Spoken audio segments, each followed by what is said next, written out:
예전 어느 신입사원 조기 퇴사 이유에 대한 설문조사가 있었는데 조기 퇴사를 선택하는 이유 중에 가장 큰 이유는 직무 적성이 맞지 않기 때문이었습니다.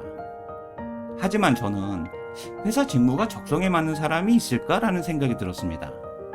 그 다음 이유로는 타회사 합격을 하거나 대인관계 및 조직 부정응, 연봉이나 복지 불만 등이었습니다. 물론 이 이외에도 많은 이유가 있죠. 분명 퇴사에는 이 모든 이유들이 복합적으로 작용했을 겁니다. 무엇이 먼저일 것도 없죠. 그냥 회사가 싫으니까요. 그리고 개인적으로 생각하는 가장 큰 조기 퇴사의 이유는 불만족스러운 연봉이라고 생각합니다. 기대하는 것과 현실의 괴리죠. 직무적성 등 그 모든 이유들은 그 다음이고요. 연봉이 그 어디와도 비교해서 상대적으로 높다면 그들은 충분히 참고 다닐 것입니다. 주변을 보면 회사에 대해 불평하면서도 실제로 계속 다니고 주변의 시선이나 기대를 즐기기도 하죠. 그 자체를 행복이라고 느끼기도 하고요. 여러분들은 신입사원 조기 퇴사 이유 중에 과연 어떤 이유가 가장 크다고 생각하세요? 사실 저에게 직무 적성이 안 맞는다는 말은 그냥 일이 싫거나 회사가 싫다는 의미로 들립니다. 물론 아닐 수도 있고 저만의 편협한 생각일 수도 있습니다. 하지만 확실한 것은 신입사원들의 조기 퇴사가 급격히 늘어나는 중이지만 그들이 말하는 이유는 그 이전 세대나 30년 전 세대와 비교했을 때 크게 다르지 않다는 겁니다. 조기 퇴사를 선택하는 숫자만 많아졌을 뿐 회사 생활이 고통스러운 것은 누구나 비슷하니까요. 그렇다면 신입사원 조기 퇴사가 도대체 왜 이렇게 많이 늘어나는 걸까요? 우선 지금 나의 자리는 누군가가 그토록 원하는 기회일 수도 있습니다. 물론 누구나 그렇게 생각하지 않죠. 지금의 자리가 고통스럽기만 할 뿐 소중하지도 않고요. 당연히 스펙과 능력 있는 사람이 취업이 되는 거니까요. 하지만 지금의 자리를 소중하게 생각했으면 좋겠습니다. 선택에 신중할 필요도 있고요. 그리고 더 좋은 기회는 지금보다 더 많은 역량과 능력이 필요할 수도 있죠. 내가 더 좋은 회사를 못 간 건지 아니면 지금의 회사가 내 역량에서 최고로 좋은 자리인 건지 말이죠. 자신의 역량을 객관적으로 바라볼 필요가 있습니다. 게다가 요즘은 SNS나 많은 미디어를 통해서 평균에 대한 인식이 너무 높아졌습니다. 대기업의 취업자 수는 20%가 되지 않는데 마치 50% 이상처럼 느껴지고요. 대기업을 다니는 것이 누구나 당연한 모습인 것처럼 생각되죠. 현실은 전혀 그렇지 않은데 말이죠. 특히 친구들과 회사나 연봉을 비교하면 할수록 내 회사가 너무 마음에 안 들고 지금의 회사에서 최선을 다하고 싶지도 않죠. 내 자리가 아닌 것처럼 느껴지기도 하고요. 물론 회사 적응도 힘들고 업무도 힘들고 사람 관계는 더 힘들죠. 그래서 기회만 있다면 지금 당장이라도 그만두고 싶고요. 이렇게 많은 것들을 생각하면 알바가 가장 편하기도 합니다. 알바라도 중소기업만큼 벌 수도 있으니까요.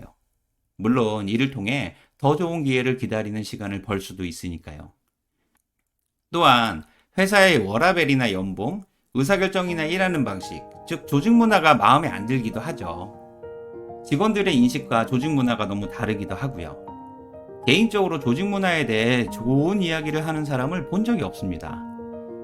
결국 이 회사를 계속 다녀야 하나 하고 마음속으로 엄청 충돌하고 갈등하게 되죠. 물론 과거의 안 좋은 모습인 야근이나 주말 근무가 있기도 하고요. 엊그제 삼성전자가 임원들에게 격주 6일을 근무해야 한다는 뉴스를 보면서 어처구니가 없기도 하죠. 어느 회사는 주 4일 근무를 시행한다고 하는데 말이죠. 그래서 회사의 선택이 매우 중요하고 지금 다니는 회사와 비교하기도 합니다. 그리고 회사에 맞는 자신의 비전이나 목표도 없죠. 오히려 나의 평가와 목표는 강제로 주어지고 성과는 평가만 될 뿐이고요. 나의 목표나 성과에 대해 어필할 수 있는 방법도 거의 없고 평가가 나쁠 때는 승진을 누락하거나 억울하기도 하죠. 이 과정에서 누구나 생각할 수 있고 간절히 바라는 연봉이나 경제력이 모든 사람들의 목표가 되고 비전이 되죠. 생각해보면 당연한 모습입니다. 게다가 애사심이나 로열티는 찾아보기 힘들죠. 어쩌면 기대하는 것이 이상한 거고요. 결국 하루라도 빨리 지금의 회사를 벗어나 더 좋은 회사로 가야 한다는 생각을 간절하게 하게 되죠. 아니면 창업을 하게 되고요. 더 슬픈 것은 승진한 선배나 리더, 팀장이나 임원들을 봐도 회사 때문에 힘들어하는 모습은 지금 나의 모습과 똑같죠. 어쩔 땐 나보다 훨씬 힘들어 보입니다. 그래서 승진하기도 싫고요. 이렇게 생각하면 할수록 회사를 빨리 벗어나는 것이 정답처럼 느껴지죠. 그래서 공부를 다시 해서 의대를 가거나 공기업으로 가야 한다는 생각을 간절하게 하게 되고요. 혹시 너무 늦은 것은 아닐까라는 생각도 하게 되고 두렵기도 합니다. 그래도 누군가는 그 중에 선택을 합니다. 30살이 넘어서 의대를 입학하는 사람들이 점점 늘어나는 중이니까요.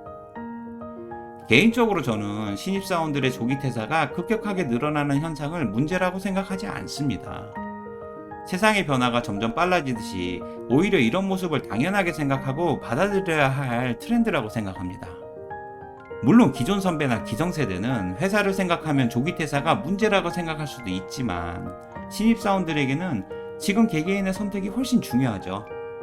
순간의 선택이 평생을 좌우하기도 하고 지금의 회사 문제는 솔직히 내 문제도 아니니까요. 그리고 어쩌면 조기 퇴사를 과감히 선택하고 이직을 하거나 더 좋은 기회를 노린다는 자체가 확실한 역량이 있거나 실행력이 있다는 반증이라고 생각합니다. 역량이 없으면 이직의 기회도 없으니까요. 물론 누군가에게는 성급하고 조급해 보일 수도 있죠. 하지만 신입사원들이 그만큼 힘들고 급하다는 반증일지도 모릅니다.